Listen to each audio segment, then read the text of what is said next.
Hello everyone, welcome to Sanmarga classes. ಪ್ರಾಣಿಗಳಲ್ಲಿ ಸಂತಾನೋತ್ಪತ್ತಿ ಪಾಠದ 29ನೇ ಪ್ರಶ್ನೆ. ಹೂಗಳಲ್ಲಿರುವ ಗಂಡು ಮತ್ತು ಹೆಣ್ಣು ಸಂತಾನೋತ್ಪತ್ತಿ ರಚನೆಗಳನ್ನು ಹೆಸರಿಸಿ. ಹೂವಿನಲ್ಲೂ ಕೂಡ ಲೈಂಗಿಕ ಸಂತಾನೋತ್ಪತ್ತಿ ಸಾಧ್ಯ ಇದೆ. ಕೆಲವೊಂದು ಹೂಗಳಲ್ಲಿ ಕೇವಲ ಗಂಡು ಸಂತಾನೋತ್ಪತ್ತಿ ಭಾಗ ಇರ್ತದೆ, ಕೆಲವೊಂದು ಹೂವಿನಲ್ಲಿ ಕೇವಲ ಹೆಣ್ಣು ಸಂತಾನೋತ್ಪತ್ತಿ ಭಾಗ ಇರ್ತದೆ.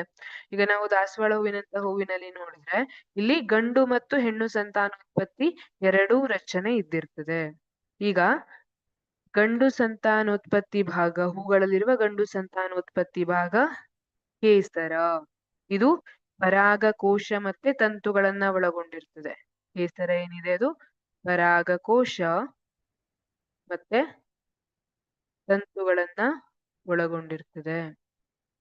ಹಾಗಿದ್ರೆ ಹೂಗಳಲ್ಲಿರುವ ಹೆಣ್ಣು ಸಂತಾನೋತ್ಪತ್ತಿ ಭಾಗ ಅಂದ್ರೆ ಶಲಾಕೆ. ಶಲಾಕೆಗೆ ಬಂದ್ರೆ ಇದು ಬೇರೆ ಬೇರೆ ಭಾಗಗಳಾದ ಶಲಾಕಾಗ್ರ, ಶಲಾಕನಳಿಕೆ ಮತ್ತು ಅಂಡಾಶಯವನ್ನ ಒಳಗೊಂಡಿರ್ತದೆ. ಈ ಅಂಡಾಶಯ ಏನಿದೆ ಇದರಲ್ಲಿ ಅಂಡಾಣು ಇರುತ್ತೆ.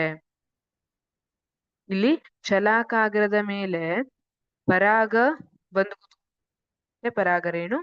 ಇಲ್ಲಿ ಇದು ಅಂಡಾಶಯದವರೆಗೆ ತಲುಪಲು ಶಲಾಕಾಗ್ರದಲ್ಲಿ ಪರಾಗ ನಳಿಕೆಯನ್ನ ಮಾಡ್ಕೊಳ್ಳುತ್ತೆ.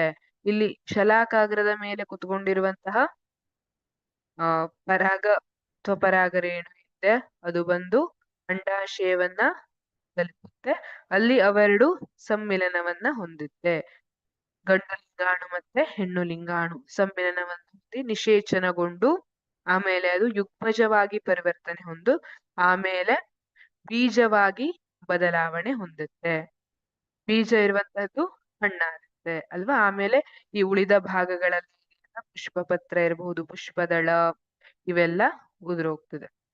ಕೇಸರ, ಶಲಾಕಾಗ್ರ ಇವೆಲ್ಲ ಆಮೇಲೆ ಉಳಿದೋಗ್ತದೆ. ಕೇವಲ ಅಂಡಾಶಯ ಮಾತ್ರ, ಈ ಭಾಗ ಇತ್ತಲ್ಲ ಇದು ಮಾತ್ರ ಬೀಜವಾಗಿ ಕಾಯಾಗಿ ಆಮೇಲೆ ಹಣ್ಣಾಗುವಂಥದ್ದು.